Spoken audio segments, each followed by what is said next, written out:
আজকে রুবাইয়া তার বাবা কোথায় যাচ্ছে আর তার বাবা কেনই বা এত খুশি সব কিছুই থাকছে এই ভিডিওতে। হ্যালো এভরিওয়ান, আসসালামু আলাইকুম। কেমন আছেন সবাই? আল্লাহর অশেষ রহমতে আমরা ভালো আছি। তো আজকে রুবাইয়া যাবে তার নানু বাড়িতে আর আমি যাব আমার বাবার বাড়িতে। আর সেইটা শুনে রুবাইয়া তো অনেক বেশি খুশি হয়েছে। কেন জানি বাবার বাড়িতে আর আগের মতো আনন্দ লাগে না, কারণ বাবা নাই তাই। তাও সবসময় বলি যে বাবার বাড়িতে যাচ্ছি। তো এই যে মা আমি বের হয়ে পড়ছি তার বাবার খোঁজে। তো এই তো তার বাবাকেও এখন আমরা নিয়ে নিব।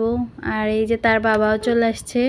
আর এই যে বাবাকে কাছে পেয়ে রুবাইয়া তো ভীষণ খুশি। সে এখন শুধু তার বাবাকেই খোঁজে, যেহেতু তার বাবা এখন অনেক ব্যস্ত থাকে তাই তাকে তেমন একটা সময় দেওয়া হয় না। তো এই তো এরপর আমরা একটা মিষ্টির দোকানে চলে আসছি আর দেখতেছিলাম কোন মিষ্টিগুলো নেওয়া যায়। তো কিছু মিষ্টি নিয়ে নিলাম। আর এই যে কিছু চকলেটও নিয়েছি রুবাইয়ার জন্য। সে তো চকলেট দেখলে একদম পাগল করে ফেলে, যে চকলেট নিতেই হবে। তো এরপরে আমরা নিয়ে এখন এই যে সে আবার একটা চকলেটও নিয়েছে, যদিও চকলেটটা আমরা নিয়ে দিই নেই, ওখানকার একটা ভাইয়া নিয়ে দিয়েছে। উনি নাকি রুবাইয়ার ভিডিওগুলো দেখে, তো রুবাইয়াকে এটা গিফট করছে।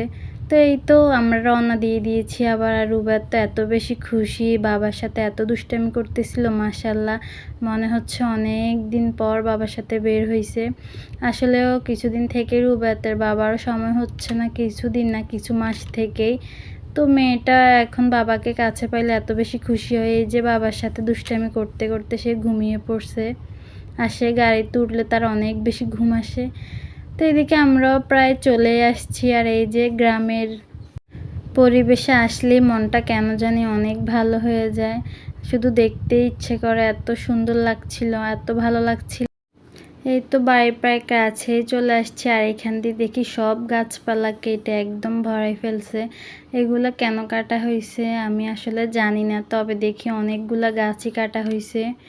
তবে এখন যে অবস্থা আমাদের গরমে গাছ না কাটাই ভালো ছিল। তো এই যে বাড়ির রাস্তায় চলে আসছি আর ঘুরে ঘুরে দেখছিলাম, মনে হচ্ছে কত বছর পর আসছি। আর এইদিকে রুবাইয়ার বাবা এত দূর জার্নি করে এসে এখন শুয়ে পড়ছে আর ফোন দেখতেছিল। আর এখান দিয়ে মেয়ে তো বাবাকে পাই বাবার সাথে গেমস খেলবে বায়না করছিল।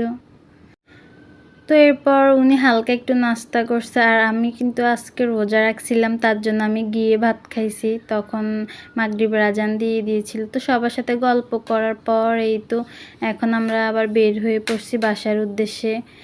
তো এখন আমরা চলে যাব বাসায়। আর এইখান দিয়ে তালের শ্বাস দেখে খেতে ইচ্ছে করছিল, তাই ওর বাবাকে বলছি আর ওর বাবা কিছু তালের শ্বাস নিয়ে দিয়েছে। তো এরপর মা মেয়ে চলে এসেছিলাম বাসায়।